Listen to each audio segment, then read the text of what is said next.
this morning to have Garry Peterson coming to us from Stockholm.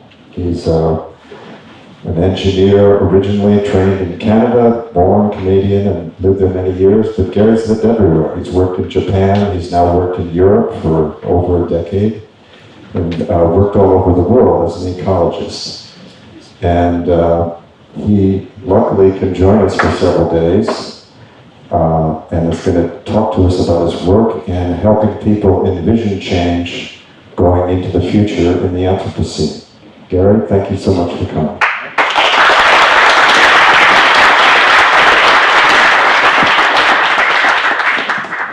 So thanks for having sorry for that, but now thank you for having me here. So as Jan said, what I'm going to try and talk a bit about is some of the big picture thinking about the planet, and a bit about how we can have a world where people living on this planet have meaningful, beautiful lives, and we can still have this planet, and that we sort of need this planet to have beautiful, thriving lives. And this is the challenge that we all face today. And we live in a, sorry, let's try and not move my head so much. But we live in a strange time in history. What I'm going to talk about today is sort of three things around what we call in Earth system science the Great Acceleration, which is the speeding up of the rhythm of the planet driven by the growth of and intertwined with the growth of human civilization. I'm going to talk a little bit about the Anthropocene, which Jan already introduced in this idea that this is really, now people are deeply coupled with the planet in a way that's impossible to disentangle. So we need to get better at this. We need to become stewards of the planet. And then thinking about, well, what are some ways of thinking about how we can go forward from this moment in a way that creates a world that we and our children want to live in. So to start off where we are, this is a little scientific graph showing the estimates of global temperature over the past 100,000 years. And the point of this is that, all right, thanks, Jan.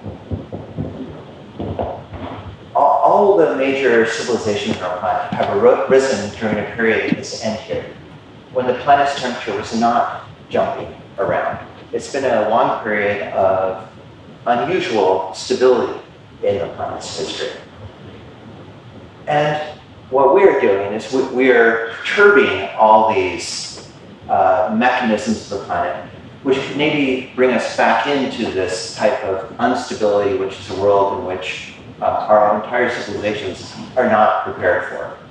So it's this famous Earth system scientist that he compared the climate to an angry beast, and what people are doing isn't trying to soothe this angry beast, but rather we're poking it with sticks. And we're doing this in a lot of ways, and this is what people term the Great Acceleration. And meaning, you can look at all these different things about the natural and the social world and the way they're connected, and they're all changing ever faster.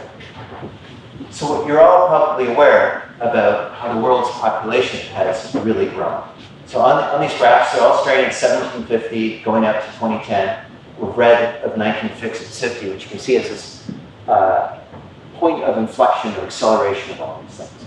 So world population has grown hugely. It's basically doubled since I was born, probably tripled since some of you were born. But the world's economy has grown even faster. And this is really important because the world's economy is largely about moving things around and changing the shape of Earth. The most famous part of this is carbon dioxide, because the economy is powered by energy, mostly fossil energy, but also biomass, so we're changing the atmosphere. But we're also changing other things. One of the other things changing, food production, uses fertilizers, and tripled the world's flows of phosphorus, doubled with nitrogen, and this is showing coastal nitrogen, which results in these dead green slimy areas off the coasts of many places in the world. starting from Asia, the Gulf of Mexico, and increasingly around Africa. We've also started to encounter limits to the biosphere. This is showing the total amount of fish caught in the world. And now it's not going up because there's basically no more fish to catch. So people are fishing harder and harder and not really catching any more fish. And these are just a few examples of all these many aspects of social, ecological, or socioeconomic changes, growth of human activities, of transportation of data, and their accelerating impacts on the planet. So that's sort of this great rapid change. But you can also think about this spatially. So this map is showing how long in different parts of the world people have really been a dominant force in shaping the land and ecosystem of those places. And the dark brown is showing the places people are doing this for thousands of years. And the purple is showing where people have been doing it intensely for less than 100. And the green, more still the wild places. So you can see these great forests of the world, the boreal forest in Canada and Russia, the tropical forests in Africa and Southeast Asia are still green. While the Americas, lots of Africa has recently been transformed by people, but many parts of Asia had people living there, and the ecosystems are strongly shaped by people for hundreds or thousands of years. So this is the point about the Anthropocene, that people are an intimate part of the nature we see. There's no sort of wilderness without people anywhere on the planet, but there's different forms this human nature can take, either pleasant or horrible. And to think back on the film that Jan just showed at the beginning, of showing all this beautiful wild animals. So this scope and rapid expansion of the human project means that our animals, our cows, our chickens, are actually most of the bulk of living vertebrates, or mammals and reptiles, vertebrates, on Earth. You can see these small, or maybe you can't see, these small green dots are representing the weight, the biomass of wild ecosystems. So there's still elephants, there's still tigers, there's still penguins in the world, but there are very, very few of them, and most of the life of the planet, the solar energy of the plants, are supporting us and our animals that we have.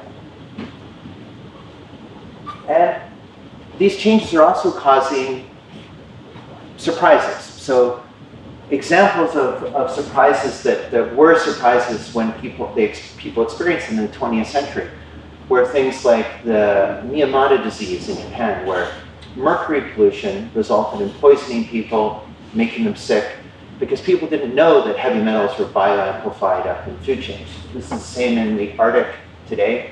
People live in the Arctic are full of toxic chemicals and heavy metals because of the transport of industrial pollution to the Arctic, where they eat lots of meat, which bioamplifies these things.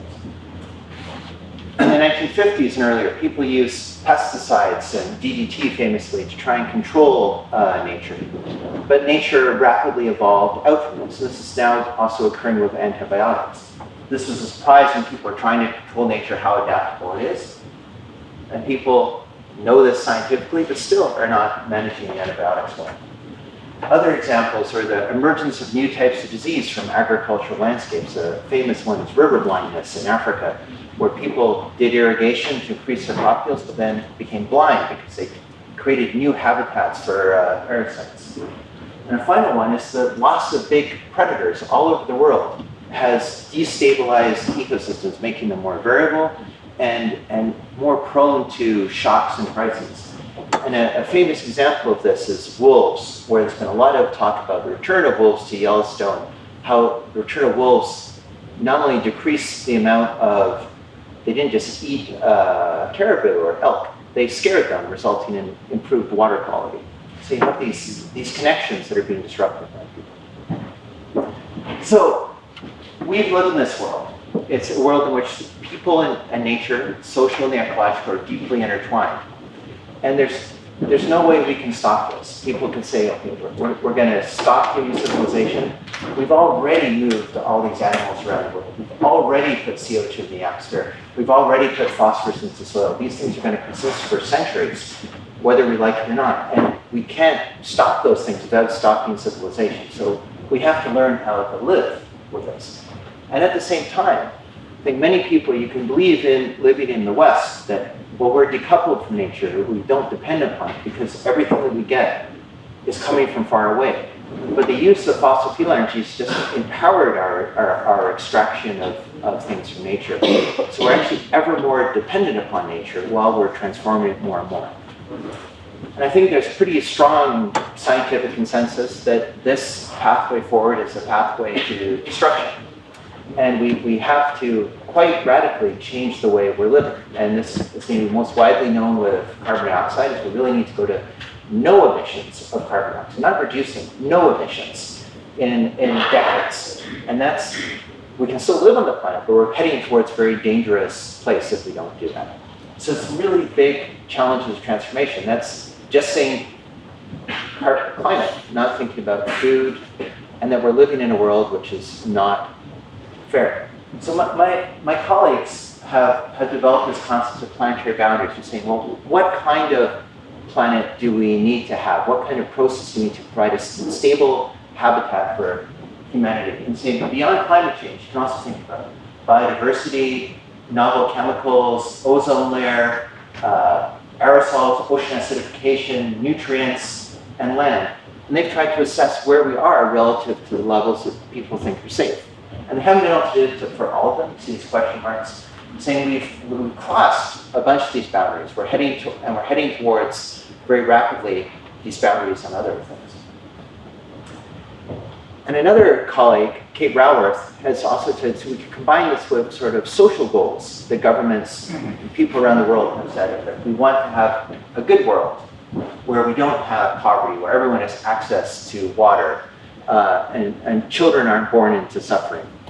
And so she's proposed this idea that what we want to have is we want to live inside this donut where everyone has a good life and we're not destroying the ability of the planet to provide us with a platform for good life. So we're not going out to disrupt past these planetary boundaries, and we're not below this social floor.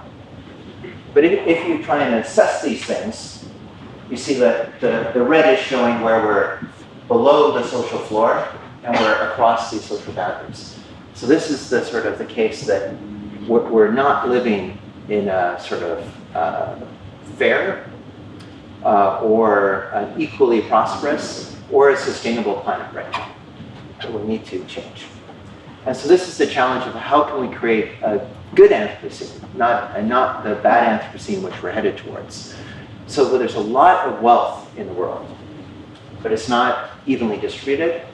Your ability to be wealthy and have a good life is largely determined of where you're born, not anything you do in your life. And we're undercutting the ability of the planet to sustain us and our civilizations. So we have more people who are better off than they've ever been before in Earth's history.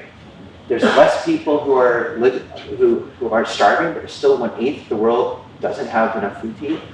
But we're also having increasingly more people who are overweight because they eat too much food. And so how can we move towards a better planet? And we know, as I think, that this presents a lot of challenges to our social and political thinking. I think the United States is a great example of this. At the same time, the US has been hit by 3 different hurricanes and is having massive forest fires out in California, which are all linked to people having a not good relationship with the planet, both how they're living, what the kind of cities they're building, as well as potentially climate change.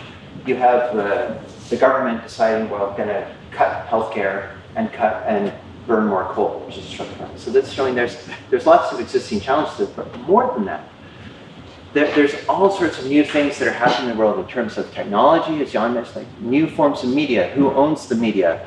People are moving around the world. There's new social identities, new migrations. So we need to change what we're doing while coping with all these new changes.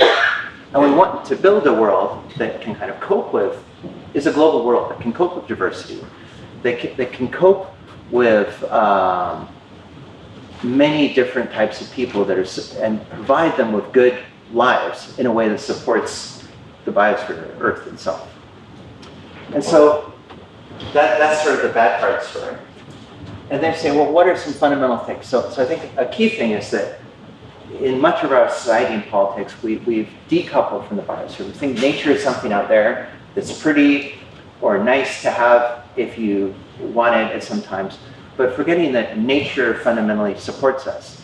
So this is a artwork trying to represent this from a conference that I was recently at, which is trying to show that nature, represented at the top here, really is essential for supporting society. If there's no nature, society collapses. And if there's no society, the economy is not supported either, and the economy collapses. But lots of our social thinking now is all about the economy, as if there was no such thing as society or laws or anything to protect it, and then all of this rests on nature. So this is sort of a fundamental need for a reorientation. And the other one, maybe a bit more academic, but maybe I think also a bit relating to some forms of Zen practice. There's, from the 20th century, the 19th century Industrial Revolution, there's been huge success in developing mechanisms of control and management of doing things that we know how they work. So this, I put on here, it's like optimization. This is like how to do things really efficiently. And that's really great and works really well when we know how to control things, we know how the world works. But increasingly in the world, it's connected in new ways, all these surprises. We don't know how the world works. We're really uncertain about how things are. We have to think of this, have to be more open to our ignorance. And we also have limited ability to control things. And this is where we don't have so much things developed in science. This is where both Jan and I have, and many other people, are working in this area. But if you think of the amount of work we've done compared to the work of everyone else, it's very small. And so we need to have new ways of learning how to live in this world, to be more open to the world, have experiments, and new ways of getting social learning, how societies rather than individuals can learn. We need to be accepting of things that we understand, like hurricanes, that we need to plan and build for resilience, not expect these things are never, pretend these things are never going to happen, and pretend to be surprised and have our hopes and prayers when they do. We need to prepare for them and be resilient to them. And then we need to be creative and explorative in trying to bridge boundaries between, say, science, religion, between different scientific fields, to understand the world in new ways, to grapple with these areas that are uncertain and uncontrollable. So how do we do this? I think one way of thinking about this, I like this idea from futures thinking, which is about thinking about 3 horizons of change. And this is why I think this is useful, is most people focus on today. And this is and this is from the first horizon. But if you're thinking about change, you can't change things today so much. But you think about the second horizon is when a new world or new idea starts to be born. And the third horizon is when this new idea has become the dominant idea. And you can think about this sort of from a short-term, medium-term to long-term change. How do you navigate this process? And you need to do different things at these different phases. So relating this back to the world, you can say, oh, the world's in a terrible state. So there are things about the world that are terrible, but lots of good things. And the question is, how can we grow alternatives to the bad things while maintaining the good things? And what are the strategies to navigate the conflicts between the existing things that don't want to go away, want to keep going? And then how can we stabilize or grow these other alternatives, whether it's new ways of building cities, new energy systems, new ways of learning? How do we think about these things? And so one of the things that I've been working on with many colleagues, a collaboration between people in Stockholm and Cape Town in South Africa and Montreal in Canada, is we're looking for what we call seeds of a good anthropocene. What are initiatives that actually exist in the world today that some people think are things that could grow into things that provide the basis or the underpinning of a society that's just, a world that's prosperous and that's sustainable. And I think these kind of things offer a lot of potential for hope. And just to give some examples of what I'm talking about quickly, one of these is Trees for Life, which is a rewilding project in Scotland. And they're trying to restore the Scottish forest, which is largely gone. But it's also about getting people in Scotland to realize that this is actually how Scotland used to look like, not these moors with no animals in them. And they're trying to restore the forest and the animals that live there. And they have a 200-year plan for this. They've been doing it for 25 years. And they've grown up and built many different partners. So this kind of change is not immediate or quick, but takes slow, gradual change, but with this big vision. Another totally different type of example is from Korea, is this smart city.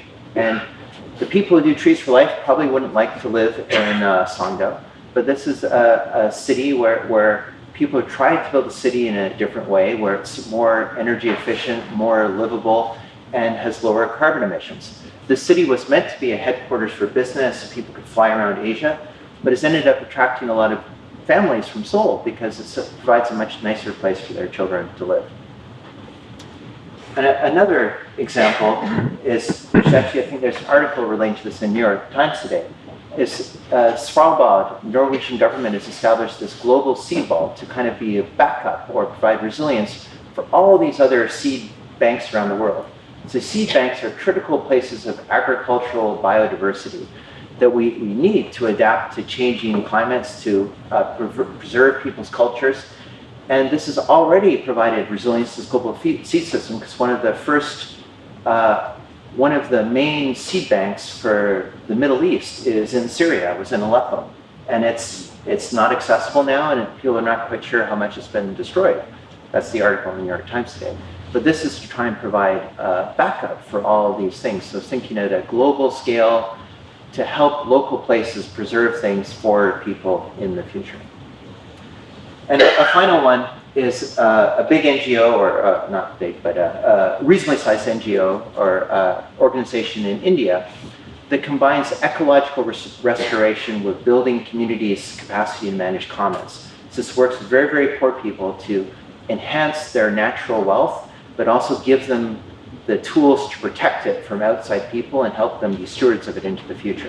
So connecting people and nature with real focus on poverty in a local context. So these are all very different types of things. And in our project, we're trying to kind of identify this diversity and help these seeds inform one another and also sort of offer hope to people.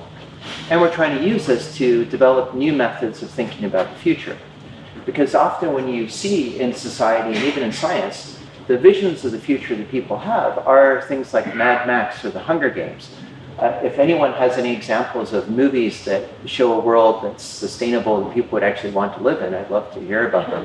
And there are books about this, or novels, but very few. So it's kind of our imagination is colonized with collapse rather than positive visions. And so this is something we're working with methods, but also doing this in practice in various scientific exercises.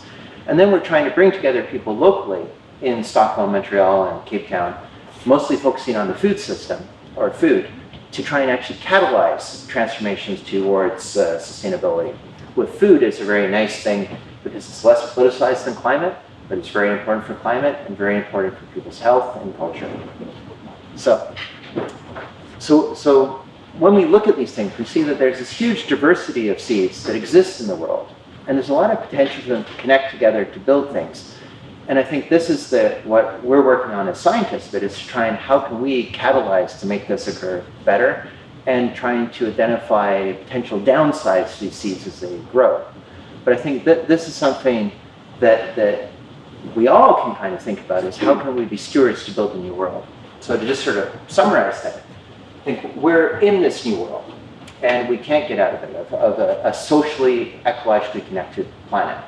And this is nice in some ways. You could say like that it gives us in this role of being stewards of the planet when we haven't been. We've just been sort of largely destroyers. And we have a lot of capacity to change things. People have accomplished amazing things, and we have lots of ability, technologies to do things in a much better way.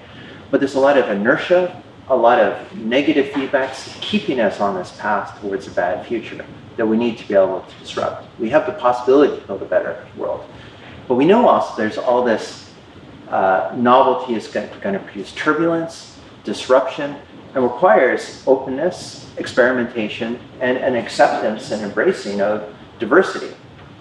Because I think in this sense, no one knows the answer, and anyone who says they do is being not very scientific.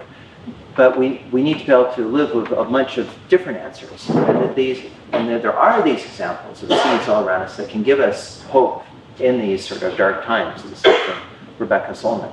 And I think that's what I was hoping in this World Cafe to follow this talk, is that people could kind of think about, I'm happy to answer any questions about the science, but also people could think about, well, what kind of project or initiative do they think is really inspiring of a seed of creating a better world? And what we can do to help these seeds grow to create better worlds. And what can we do in cultivating and navigating through these different times forward? So with that, thanks very much.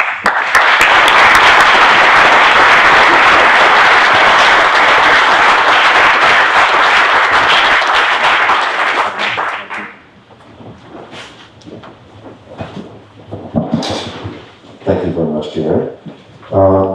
We are going, yes, question? Yes. Want to ask a question? Okay, for just a few minutes of clarification questions, and then we'll move on to the next phase. Yeah. Yeah, and so just before you, I think we're going to have discussion at World Cafe now, and I'm happy to talk to anyone about other things all through the time I'm here. So please. Do you have it? Sorry.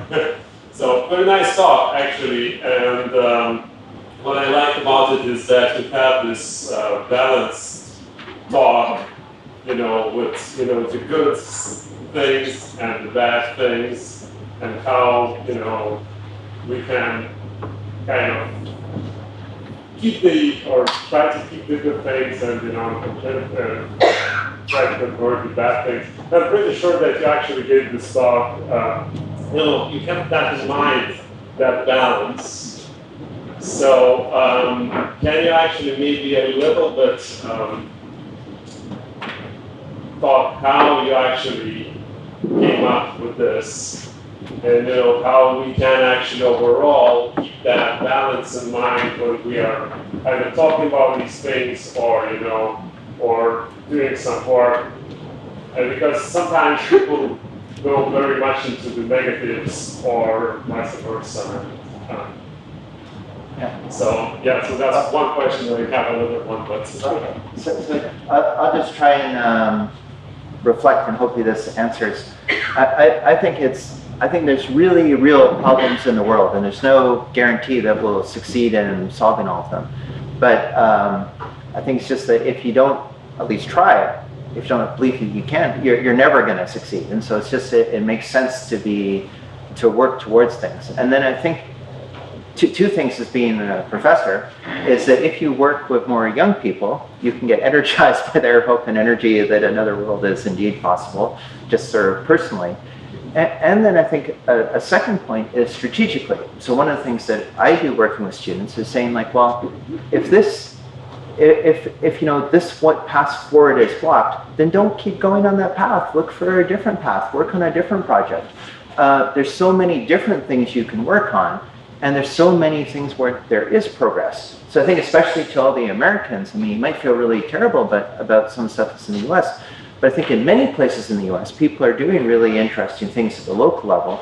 And certainly in other parts of the world, like in say, most of the world, people think like the governments and everyone agrees, like in Sweden, the right and the left-wing parties all agree that Sweden's going to have zero carbon emissions by 2050 or 2040, depending.